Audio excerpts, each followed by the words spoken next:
Hello बच्चों, हिंदी की कक्षा में आपका स्वागत है। आज हम अपनी इस कक्षा में कहानी लेखन के बारे में पढ़ेंगे। कहानी लेखन जिसे कि कथा लेखन भी कहा जाता है और इसमें हम दो तरीके से कहानी लिखते हैं। कहानी हम कुछ मुद्दों के आधार पर लिखते हैं, कुछ आउटलाइन हमें दी जाती है, उस आउटलाइन के हिसाब से हम कहानी लिखते हैं, या तो हम चित्रों की मदद से भी कहानी लिखते हैं। चित्र दे दिए जाते हैं और चित्र को देख के हमें समझना रहता है कि वो कौन सी स्टोरी है और वो कहानी हमें लिखनी रहती है। मुद्दों के आधार पर जब कहानी रहती है तो कुछ कुछ कहानियां ऐसी भी रहती है जिसमें सिर्फ कैरेक्टर्स दे दिए जाते हैं, कहानी हमें खुद बनानी होती है, या तो कहानी का स्टार्टिंग दे दिया जाता है और हमें उस कहानी को कंप्लीट करना रहता है। तो इस तरह के कुछ तरीके होते हैं जो कहानी लेखन में उपयोग में लाए जाते हैं। आज जो हम पढ़ेंगे वो हम चित्रकथा के बारे में पढ़ेंगे, जो जिसमें पिक्चर डिस्क्राइब किया जाता है, जिसमें चित्रों की सहायता से कहानी लेखन को कंप्लीट किया जाता है। तो चलिए शुरुआत करते हैं कहानी लेखन की।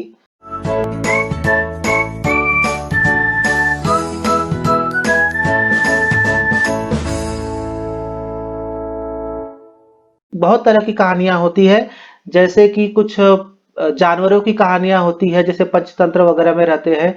कुछ परियों की कहानियां होती है, कुछ राजा महाराजाओं की कहानियां होती है। ओके, कुछ सामाजिक मुद्दों पर भी आधारित कभी कभी कहानियां होती है। तो इस तरह की बहुत सारी कहानियां, बहुत तरह की कहानियां होती है। इन सारी तरह के कहानियों के बारे में हमसे पूछा जा सकता है। कहानी का उद्देश्य क्या होता है? किसी भी कहानी का उद्देश्य होता है कि उस कहानी के द्वारा हम सुनने वाले या पढ़ने वाले को कोई ना कोई सीख देना चाहते हैं, कोई ना कोई हम वैल्यू सिखाना चाहते हैं उस कहानी के माध्यम से।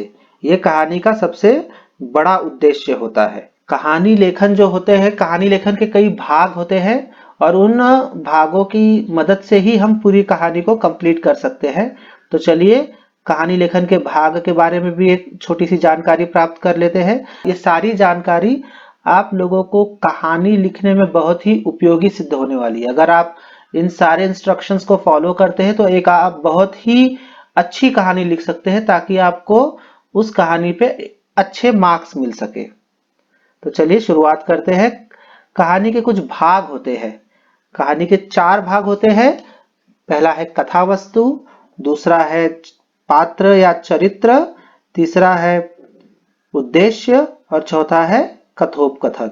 एक एक करके इन सब के बारे में एकदम शॉर्ट में इंट्रोडक्शन देख लेते हैं हम। पहला है कथा वस्तु। कथा वस्तु अर्थात क्या? कहानी की जो कथा वस्तु होती है वह किसी से भी आधारित हो सकती है, और जीवन से जुड़ी भी हो सकती है, जो हमारे लाइफ में आजकल चल रहा है उनके बारे में भी हो सकती है, या तो वो कल्पना पे भी आधारित हो सकती है, इमेजिनेशन पे भी आधारित हो सकती है।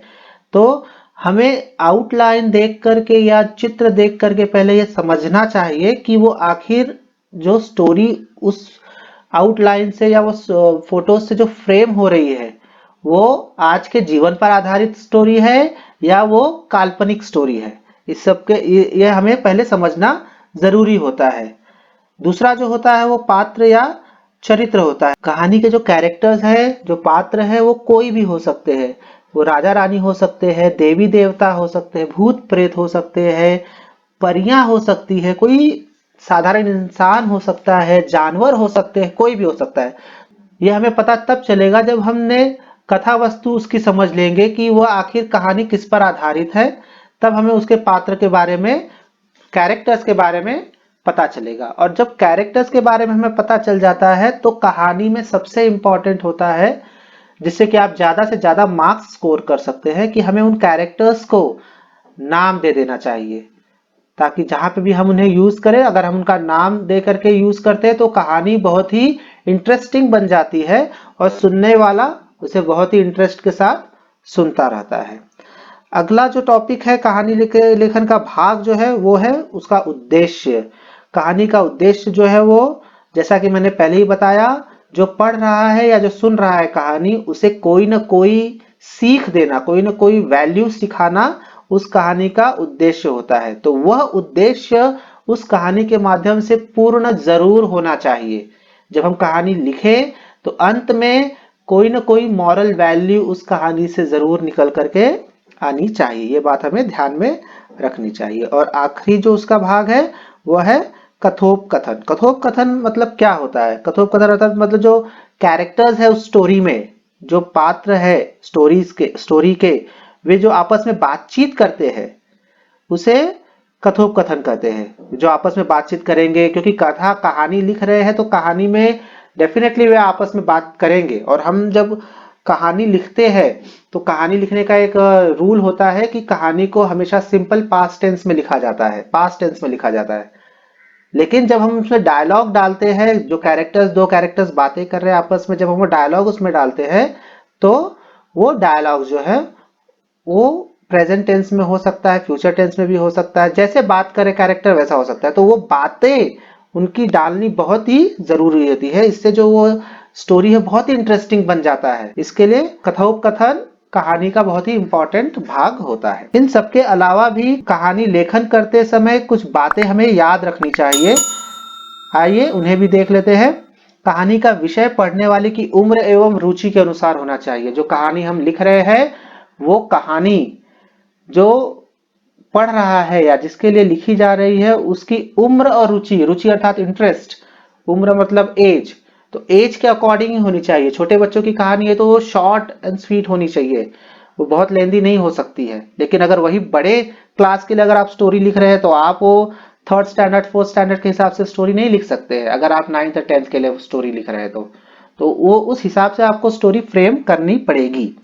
कहानी इतनी बड़ी ना हो कि पढ़ने वाला या सुनने वाले का मन उचट जाए। मन उचट जाए मतलब वो बोर हो जाए। ऐसी इतनी लंबी इतनी लेंदी कहानी भी नहीं होनी चाहिए कि जो सुन रहा है या जो पढ़ रहा है वो बोर हो जाए और एक बार जहां बोर हुआ वो कहानी सुनना छोड़ देगा या कहानी पढ़ना छोड़ देगा। और जब बोरिंग कहानी होती है उस पर मार्क्स भी अच्छे नहीं मिलते हैं। इसके लिए आपको स्टोरी को इंटरेस्टिंग बनाना पड़ेगा। कॉन्वर्जेशन से, कैरेक्टर के बीच के जो स्टोरी है उसे बिल्डअप करके।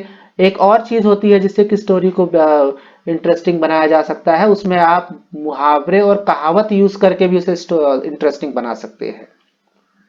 अगला जो है, सबसे पहले कहानी का विषय अच्छी तरह से समझ ले और एक स्पष्ट रूपरेखा बना ले। जो भी कहानी का आउटलाइन दिया गया है या चित्र दिया गया है उसे पढ़ करके पहले आप स्टोरी को समझ लीजिए कि ये स्टोरी किसके बारे में है, ये स्टोरी का आउटलाइन क्या हो सकता है। रूपरेखा यानी आउटलाइन, तो उसकी एक रूपरेखा आपको अपने दिमाग में तैयार कर लेनी है और उसके बाद फिर आपको स्टोरी फ्रेम करना शुरू करना है। कहानी की भाषा सरल और सुबोध हो और वाक्य छोटे छोटे होने चाहिए। ये भी बहुत इंपॉर्टेंट चीज है कि जो कहानी आप लिखे एकदम सिंपल लैंग्वेज में लिखे, सरल भाषा, सुबोध, जो आसानी से समझ में आए। और उसके जो वाक्य भी हो ना वो बहुत ही छोटे छोटे वाक्य होने चाहिए। और ये सब किस लिए किया जाता है? ताकि वो जो स्टोरी वो इंटरेस्टिंग बनी रहे, बोर ना हो। जहां आप लंबे लंबे सेंटेंसेस डालने शुरू कर देंगे स्टोरी बोर हो जाएगी। इसके लिए छोटे छोटे वाक्य उसमें होने चाहिए। कहानी का कथोपकथन सरल और सजीव लगना चाहिए। यदि कहानी कल्पना पर आधारित है तो भी सामान्य जीवन से समानता रखती हो। मतलब जो कथोपकथन में जो कॉन्वर्जेशन है कहानी में, वो कॉन्वर्जेशन जो है वो सरल रहना चाहिए और ऐसा एकदम लाइवली लगना, सजीव अर्थात लाइवली रहना चाहिए। जो ऑडियंस है उसका ध्यान अट्रैक्ट करने वाला होना चाहिए। अगर कहानी कल्पना पर आधारित है, इमेजिनेशन पर आधारित कहानी है, तो भी जो उसका आप कॉन्वर्जेशन लिखेंगे वो एकदम इजी और अट्रैक्टिव होनी चाहिए। जो कि ऐसा लगे कि हम नॉर्मल जीवन में भी वैसी बातें तो करते ही है। और जहां ऑडियंस अपने आप को उस कैरेक्टर से रिलेट करेगा तभी वो आपकी कहानी में इंटरेस्ट ले पाएगा, नहीं तो वो नहीं ले पाएगा।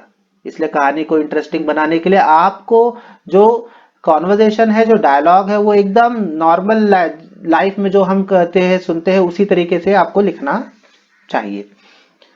कहानी रुचिकर, मनोरंजन करने वाली तथा शिक्षा देने वाली हो। जैसा कि उसके उद्देश्य में भी मैंने बताया था कि कहानी से हमें शिक्षा मिलनी चाहिए, कोई ना कोई सीख मिलनी चाहिए। उसी के साथ में कहानी जो है वो रुचिकर और मनोरंजन करने वाली हो। रुचिकर मतलब इंटरेस्टिंग हो और मनोरंजन करने वाली अर्थात एंटरटेनिंग हो। तो ही ऑडियंस, तो ही पढ़ने वाला या सुनने वाला कहानी को इंटरेस्टिंग रूप से पढ़ेगा सुनेगा। तो ये सारी बातें जो है वो कहानी लेखन में बहुत ही ज्यादा इंपॉर्टेंट होती है। आप चाहे किसी भी क्लास की कहानी लिखे, चाहे लोअर लेवल में लिखे चाहे हायर लेवल में लिखे, इन सारी बातों का ध्यान रख करके अगर आप कहानी लिखते हैं तो डेफिनेटली आपको कहानी लेखन में अच्छे मार्क्स मिलेंगे। ओके, तो चलिए एक एग्जाम्पल भी देख लेते हैं। यहाँ पर हम चित्र कथा देखेंगे। इसमें हम देखेंगे कि कुछ चित्र दिए गए हैं, उन चित्रों के आधार पर आपको कहानी पहले फ्रेम करनी है। अपने दिमाग में पहले बैठा लीजिए कहानी किसके बारे में है, कैसा है, और फिर उसी पे आधारित आपको कहानी कंप्लीट करनी है। ठीक है, ये पहला चित्र है जिसमें कि आप देख सकते हैं 3 चित्र दिए गए हैं, और ये दूसरा चित्र है जिसमें और 3 चित्र दिए गए हैं। तो ये चित्र देख करके आप लोगों को समझ में तो आ गई होगी ये स्टोरी किसके बारे में है, कैसी है। अब उस पर आधारित आपको कहानी कंप्लीट करनी है। कहानी लेखन में एक जरूरी चीज होती है, जब भी आपके सीन चेंज हो तो आपको पैराग्राफ चेंज कर देना चाहिए। तो इसमें कोई लिमिटेशन नहीं होती है पैराग्राफ की कि आपको 3 ही पैराग्राफ लिखना है, 4 ही पैराग्राफ लिखना है, इंट्रोडक्शन, कंक्लूजन, बॉडी की तरह नहीं।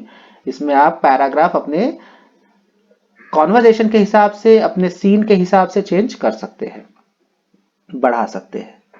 तो ये स्टोरी पर आपको कहानी लेखन लिखना है। इसका मैं स्टार्टिंग आपको बता देता हूं। स्टार्टिंग में इस तरह से आप शुरुआत कर सकते हैं कहानी की। पहले आपको शीर्षक देना है, टाइटल देना है। जैसे कि मैंने यहाँ शुरुआत किया है, बहुत पुरानी बात है। माधवपुर नामक गांव में 2 दोस्त रहते थे। उनका नाम रोहन और सोहन था। वे दोनों बहुत ही गहरे दोस्त थे। गांव में उनकी दोस्ती इतनी प्रसिद्ध थी कि लोग उनकी दोस्ती की मिसालें दिया करते थे। एक बार उन दोनों को किसी काम से शहर जाना पड़ा। गांव और शहर के बीच में एक जंगल पड़ता था। अब यहां से आगे आपको कहानी को कंप्लीट करना है और अंत में आपको एक सीख भी लिखनी है। आशा करता हूं आप लोगों को यह समझ में आ गया होगा कहानी लेखन किस प्रकार अच्छे ढंग से लिखी जा सकती है और अधिक से अधिक मार्क्स उसमें स्कोर किया जा सकता है। अगर आप लोगों को ये वीडियो पसंद आया हो तो लाइक जरूर दीजिएगा, और अब तक अगर आपने मेरे चैनल को सब्सक्राइब नहीं किया है तो प्लीज सब्सक्राइब कर लीजिए। आज के लिए इतना ही, धन्यवाद।